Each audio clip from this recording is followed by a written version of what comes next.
அவர் சிறையில் அடைக்கப்பட்ட பொழுதெல்லாம் அந்த அம்மா தான் ஹேபியஸ் கார்பஸ் போடுவாங்க. அது மட்டுமல்ல, அவங்க வீட்டு மேல கொண்டு வந்து இந்த செல்வ பெருந்தகை மாதிரி இருக்கிற ஆளுகள்லாம் சேர்ந்து அடியாட்களை அனுப்பி தூய்மை பணியாளருங்கிற போர்வையில அவங்க வீட்டுக்குள்ள கொண்டு சாக்கடையெல்லாம் ஊத்துனாங்க. அந்த அம்மா சவுக்கு சங்கரை பெற்றெடுத்தார்.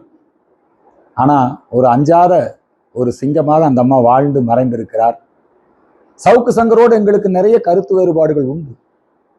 ஆனால் இந்த சவுக்கு சங்கர் மேல இப்ப கூட சமீபத்தில் போய் அவரை கைது பண்ணி அவர் மேல குண்டாஸ் எல்லாம் போட்டிருக்காங்க.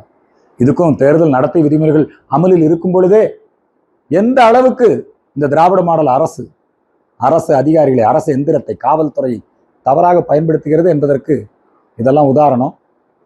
அந்த தாயாருடைய மரணம் நாங்கள் கண்ணீர் அஞ்சலிகளை சமர்ப்பிக்கின்றோம். சவுக்கு சங்கர் அவர்களுக்கு இந்த இரங்கல் செய்தியை சமர்ப்பிக்கின்றோம். அவர்களுடைய ஆன்மா நற்கதி அடைய இறைவனை பிரார்த்தனை செய்கிறோம்.